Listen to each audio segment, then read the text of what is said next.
Ladies and gentlemen, welcome to the Executive Challenge by Automation Competizione. Thank you so much for tuning in. The Brink Ladow is a steel ladder chassis V8 with retro styling. It came 5 years too late when it was introduced in the year 1990 and would inexplicably be produced for another 11 years. Here we see the final product, the last hurrah of this generation of what was originally designed for the police. Their constant insistence on using the pit maneuver ensured that this car's production continued right into 2000. Staying on the same pre-war chassis, however, in this format, it is combined with sat-nav, Dolby surround sound, and a handmade interior. Priced at only $44,600, it should do the trick. Ladies and gentlemen, the Brink Ladow by Racing Winner. Right, so here we are in the Brink Ladow. Let's turn on that engine and see how it goes. Whoa, it's pretty beastie sounding. Come on, car, you can do it. Yeah. Gently there. A bit harder. That's one at least. That's 2 and 3. Right. Going for 4.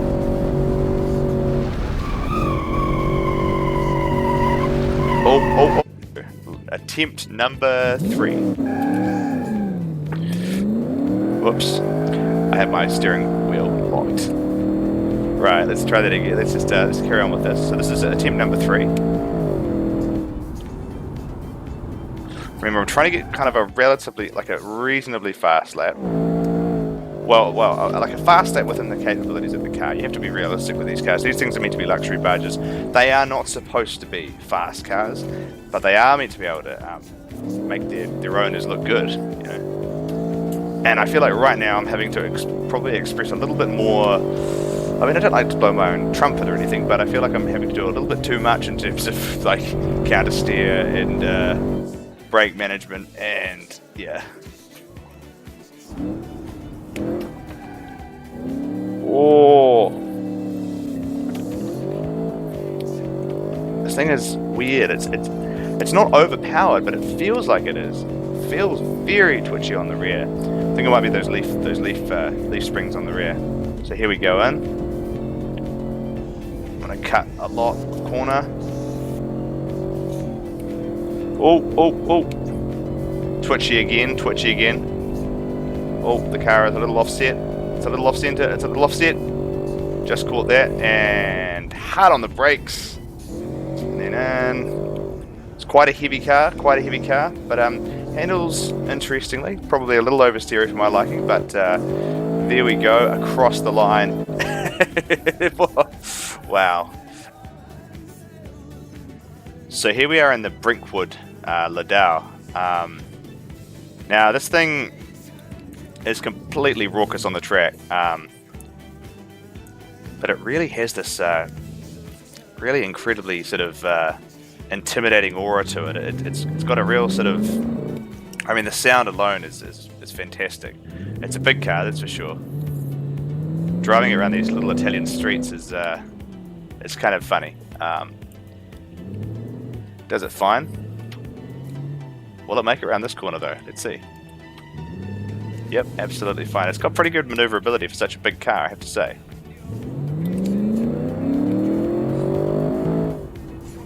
Okay, did I exceed 75 kilometers an hour? I think I almost did, I'm sorry. You know, it handles pretty well. Let's have a look at it in the aesthetic. Yeah. I mean, look at that. It was just like the design detail that's gone into this thing. See how there's like the chrome lines with integrated indicators on the front and the rear, and also the fact that there's rear lights there, and also in the window. There's just so much detail and so much effort that's gone into making this car look absolutely stupendous. If I could give this thing 10 for aesthetics, I probably would. But yeah, definite 5 for aesthetics, and for drivability around town, I'm going to give it a 5 as well. Really cool car. Really cool car. Absolutely love it. So thank you very much for your contribution. Robert's 2005 Haidou Isan V8 is something of a masterclass in high-capacity V8s. Coming in at exactly $50,000, this car possesses a huge 9-litre V8 with colossal torque figures of 868 Nm of torque. When this car accelerates, the earth moves underneath it. The matte black textured paint looks fantastic, along with beautifully placed fixtures on the front. This car oozes intimidation and stealth. Ladies and gentlemen, the 2005 Ladow Nissan V8. Here you can see the car did exceptionally well on the 250 km/h stability test and was thus awarded 5 points. Right, so here we can see the Ladow Nissan going for a lap around the Top Gear test track. Now this thing has done a number of attempts. The primary issue with it is it's just got such a huge engine up the front. As you can see, all this braking, like this braking is really intense. I'm having to brake a lot, and there's just so much body roll because there's just so much essentially weight up the front, and the sort of center of gravity is so far forward that it really does make braking and turning in this car somewhat of a challenge. Admittedly, this is not at all what the car is designed for. This car is designed to go quite quick for long periods of time with that big 9-litre V8, and it does that very well. But on the Top Gear test track, I have to say this car was just the amount of body roll, because it's got quite raised suspension, and so yeah, I mean, it was relatively predictable, to be honest.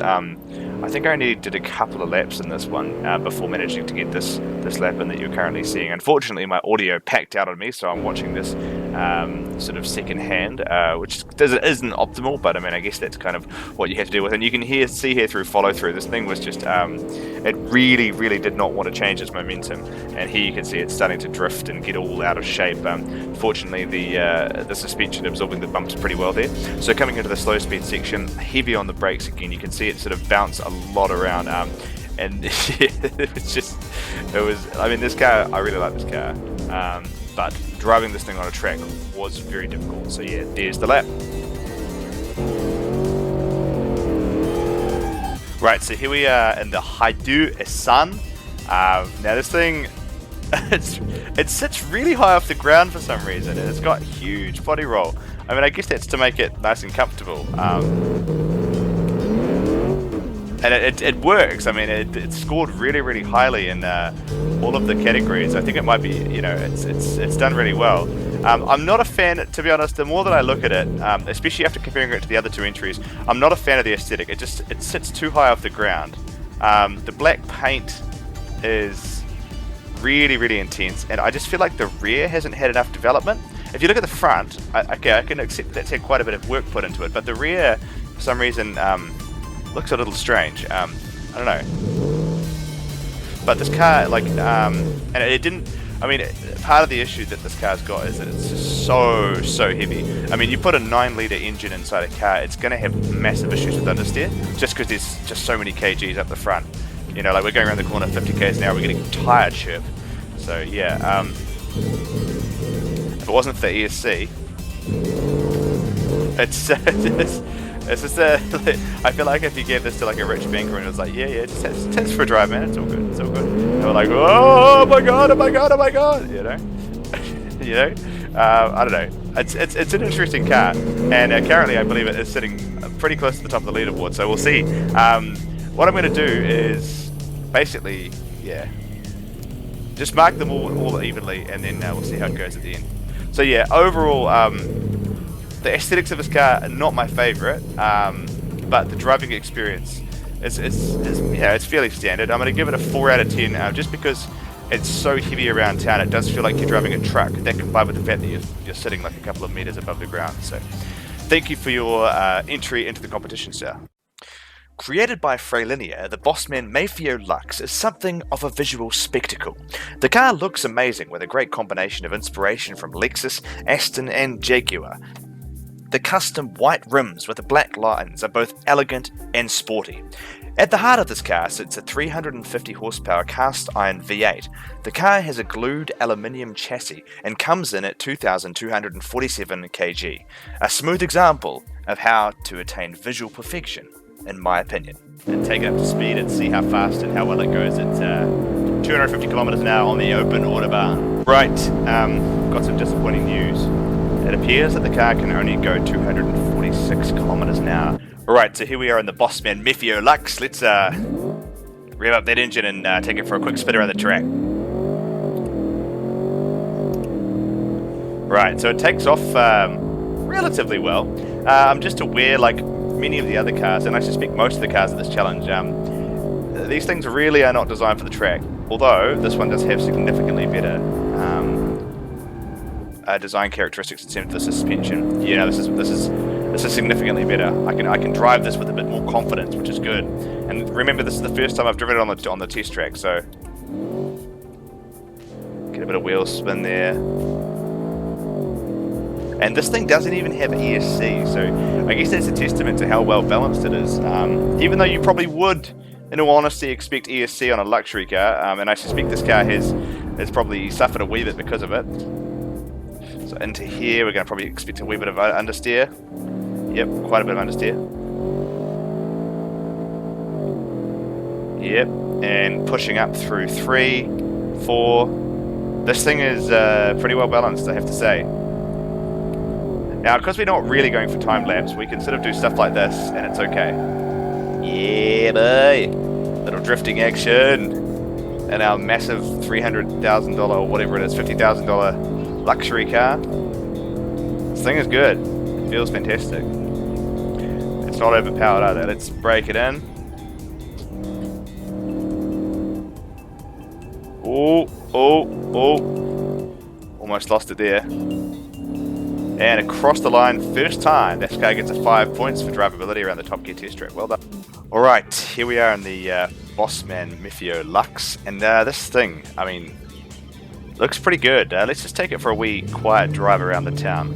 Now, we're in Italy here, so I figured we could make it a bit interesting. Take these big cars around these tiny wee streets. Just for fun. Alright, it's good. Now, I have to admit, the last time I did round town test, I went a bit faster than I probably should have, so I'm going to keep the speed of this test under 76 kilometers an hour. And I probably won't need to go much faster than that, to be honest, in here. Ooh! This car feels really agile around town, it's fantastic. Handles the bumps really well. It's got great suspension, this thing, so... It's crazy, I've never driven a car that is not in need of stability control as much as this car is. It's fantastic. It's really, really impressive. Oh, bit of a scrape there. Yeah. No, this car is really impressive. I mean, it scraped a little bit, but then I hit that bump way too hard. One of the reasons I really like to drive these cars around town is it's not so much the fact that they handle it a certain way. Like, most of them always get 5 anyway. It's just because I like to see the cars in a world environment rather than on like a really sterile test track or on a sort of grid map or on a unlimited highway. I think it's really good in terms of your sort of perception of their aesthetics to see them in this kind of world environment. I think it looks great, and I think this car here, I mean, goodness me, it's a beautiful piece of machinery, isn't it? Really, really well done. So yeah, 5 out of 5 points for aesthetics, and also I'm going to give it 5 out of 5 for driving around town, so thank you very much. Okay, onto the scoring of the first 3 car set. All entries passed the hard rules around budget and seats and were valid attempts, so thank you very much for submitting. The 3 demographics of luxury, commuter premium and premium were added and divided by 5. The Brink would receive 58.54, the Haidoo received 74.76 and the Bossman received 54.58. Now onto price. Every $1,000 under 50k was awarded 1 point. The Brink would receive 5, the Haidoo received 0, as did the Bossman. And now onto service costs. Every $100 under $1,500 resulted in the cars being awarded or deducted 1 point. The Brink would receive 1, the Haidoo received -5 because it was $2,000 and had a massive 9-litre V8, and the Bossman received 2. And now onto aesthetics. The Brink would receive 5, the Haidoo received 3 for a lack of windscreen wipers and an underdeveloped rear, and the Bossman received 5. And now onto the Autobahn test. The Brink would receive 3. It could move, but not without real stability issues. The Haidoo received 5 because it could, and the Bossman received 0 because it couldn't get that fast. For around town, all cars received 5 except for the Haidoo because of significant balance issues and a sort of truck-like experience. On the track, the Brink would receive 2, as my 4th lap was the non-crashy one. The Haidoo received 3, as my 3rd lap was, and the Bossman received 5 because my first lap was completed and I got round it well on my first attempt. It was fantastic. So overall, this means the cars sit in the following order. In 3rd, the beautiful Bossman with a combined score of 71.58. In 2nd, the elegant Brinkwood with a combined score of 79.54, and in first, the behemoth Haidu with a combined score of 84.76. Thank you very much, and stand by for more videos.